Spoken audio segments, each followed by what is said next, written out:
Welcome aboard. Skylark Outdoors here, and today we are reviewing the Grady White Canyon 306. We're going to take you on the tour, and then we're going to go through some of the specifications. This one's outfitted with 300 horsepower twin Yamahas. We walk in the aft here, and you can see they've got padding all around this center console boat. It is set up like a fishing boat. Now, as we approach the helm, what you've got is a fish box right there on the right side, and you can see it's got a nice capacity there. And then just to the left of it, we've got a little wash down station, cleaning station, cup holders, rod holders. You can see it also has the side walkthrough, which is nice for just hanging out on the boat. And then in the rear here, we have another fish box. This is not a live well, it's just a storage and fish box, but it is insulated. It's got a divider in the middle.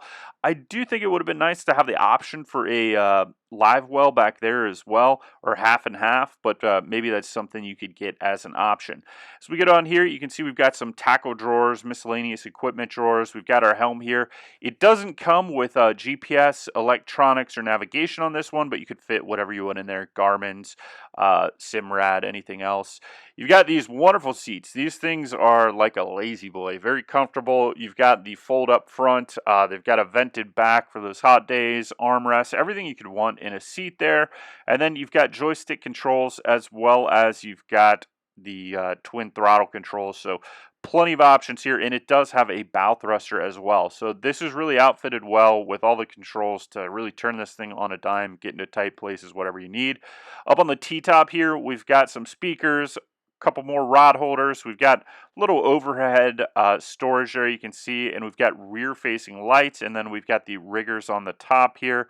So those are on this boat already with your nice controls to adjust those very easily.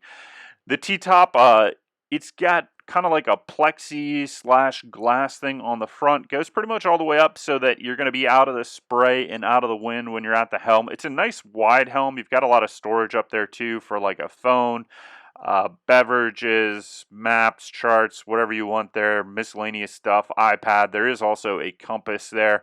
And then you've got your standard controls for stuff like lighting, the windlass, all that stuff, and auxiliary lights, horn, anything else up there at the top. As we go around, you can see it's all completely padded rail around, so really set up for fishing. I love these additional tops that you can get for this. So you've got this top in the front, gives you more shade if you want to hang out. You've got a really nice space up here in the bow. Two people could easily lay out in these day beds, a couple more drink holders, as well as it looks like you've got some rod holders, and or you've got options for putting in that sunscreen. Here we've got our windlass locker, anchor chain locker, so it's a real nice location for that. Really easy to get to, but nice and clean as well. We've got our cleats up here in the front, and then in that bow section you could probably fit, if you were sitting people, probably 4 to 5 people, and then you've got that cushion in the middle. You can make it a full day bed, or you could take that cushion out and then have it more like just a seating area for people to sit down. And you also have those seat backs, which you can remove or fold to the side or take off, so whatever you want to do. And then you've got rub rail all around here, and fishing rail, handrail, which is nice for this so that you can grip while you're going around the boat. It is nice that you've got that rail up in the front. And then up here we've got a seat as well. You could probably fit 2 or 3 people on that seat. And then as we go to the aft here, once again, just taking a look at the seats, and we're going to get to the head in a minute here, and take a look at everything else on this particular boat. So the head, you enter from the starboard side, and we open that up. You can see it's got a nice amount of space in there. You definitely can, I guess, stand up. Most people will be able to stand up and use that head. Plenty of space that you don't feel too cramped, and there is a little window on it, so you get a little bit of natural light in there. Some storage, hand washing station, some additional storage, and then access to kind of like your controls and everything, and wiring for the rear of the helm there. If you need to wire up your electronics, whatever you choose to put in there, some access panels for that. Plenty of speakers on this. Fish boxes in the rear. And then you kind of have a, I don't know, mini swim platform just to the aft of that fish box there. You've got enough space that you can step on and off the boat from either side and kind of transverse around the engines if you wanted. This, in terms of specifications, is 30 feet, I think it's 30 feet 6 inches. You've got a 10-foot 7 beam. You've got a 21-inch draft, a 19.5-inch dead rise, and even though this one's fitted with twin 300 V6 Yamahas, you can outfit this with 700 horsepower max, 270-gallon fuel capacity. It has a 6,050-pound weight without the engine, so you got to add in the weight of the engines. Let's give that 1,500-pound allowance plus trailer. So you could tow this with most uh, pickup trucks, most full-size pickup trucks. I think you're going to be able to tow this no problem with the weight of the trailer. Although 30 feet with the engines off the back as well, add that length on there. Pretty big trailer, pretty big boat, and the 10-foot 7 beam is going to make it a little bit more difficult to trailer than you'd want to do like cross country all the time. If you're just trailering it to the boat ramp, pretty locally, no big deal there, or in and out in the season, I don't think that's too big of a deal. But 10-foot 7 beam, a lot of places you're going to need to get a wide load permit for that. So that's just something to consider. I do love the seats. I love the helm station. That's the nicest thing about this boat. It's a great helm station layout, a ton of space. Now, the only disadvantage here with this is you get 2 really comfortable seats, but a lot of boats this size will have a bench there. So 3 people or maybe 2 people and a kid or something like that, and you don't have that with this. You've got 2 really comfortable seats, which are high and dry. You're going to have a great view. However, as a family boat, I do think that some people like that bench seat versus the 2 sit-in seats like we've got right here. Plenty of rod holders all the way around boat. Definitely set up like a fishing boat. The things that I would like to see on this are the fish box on the rear being live well, as well as at least the option for the live well. I don't know if they offer that. I think that would be really nice. And then I do think that the bench seat option, some people might want that option, but some people are really going to like how comfortable those seats are. They are incredibly nice, incredibly high end. It's just that if you're looking to have this as a boat where you're taking family out, more you want that bench seat rather than the 2 separate seats, but that's just personal preference for a lot of people. And then up front, you do have a lot of space up in that front area in the bow. That's pretty nice for people to lay down, sit down, and I enjoy the shade cloth on those as well. Overall, Grady White, definitely a outfitted fishing boat. This thing will get you there in luxury, stability, and then you definitely have the range with the 290-gallon capacity.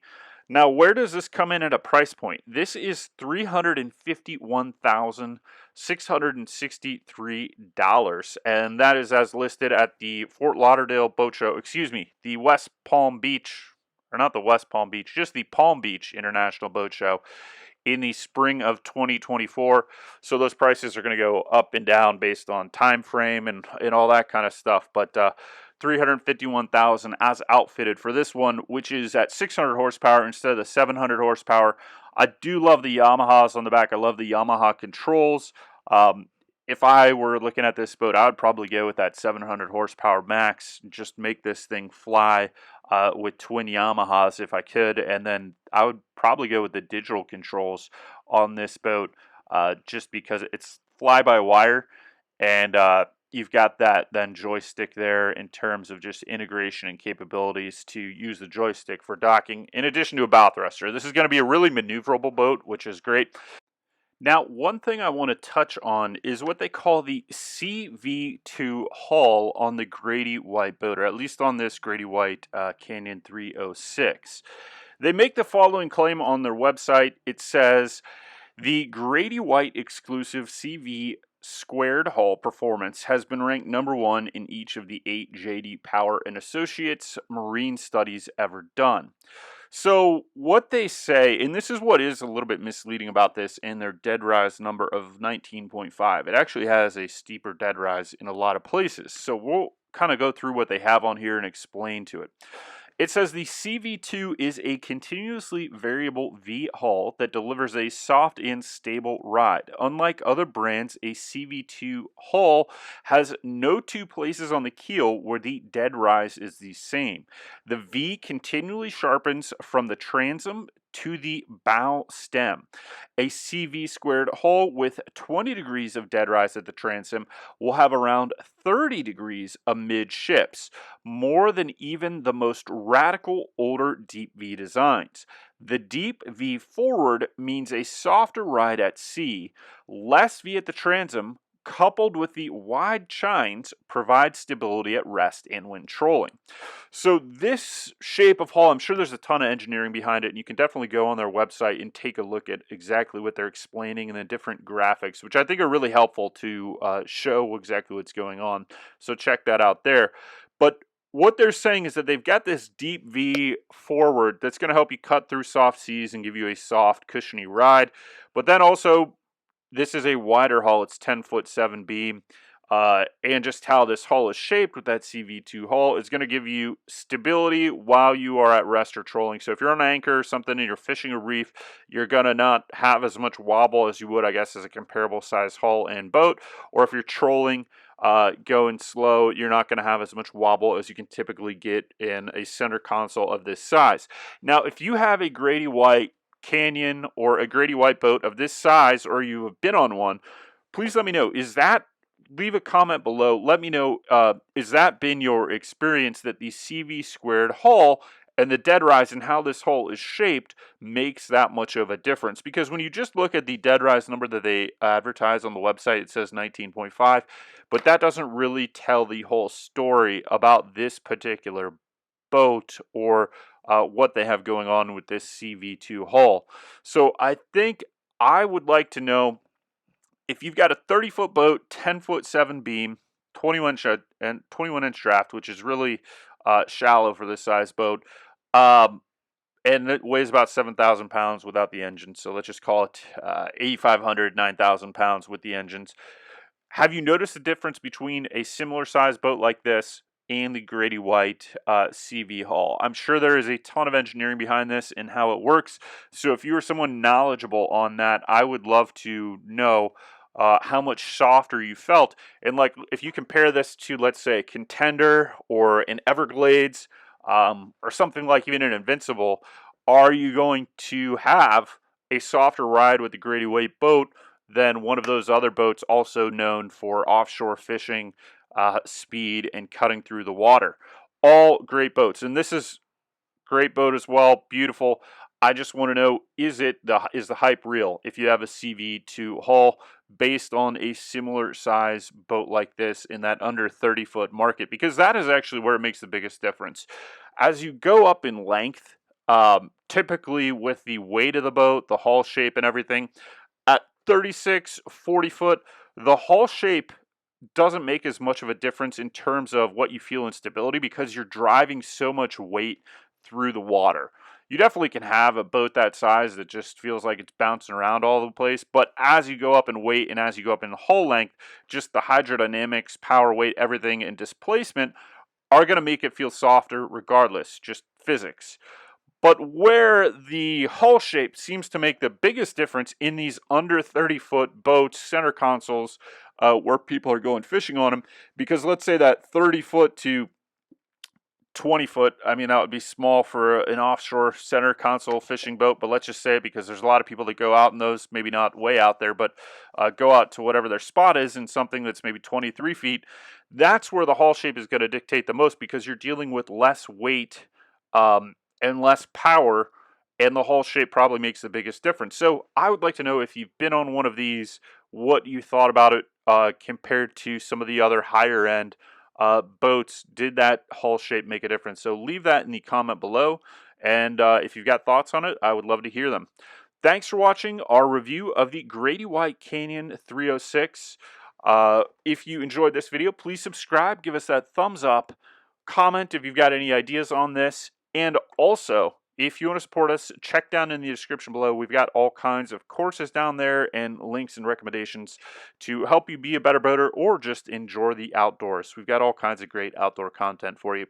So thanks for watching, and we'll see you next time.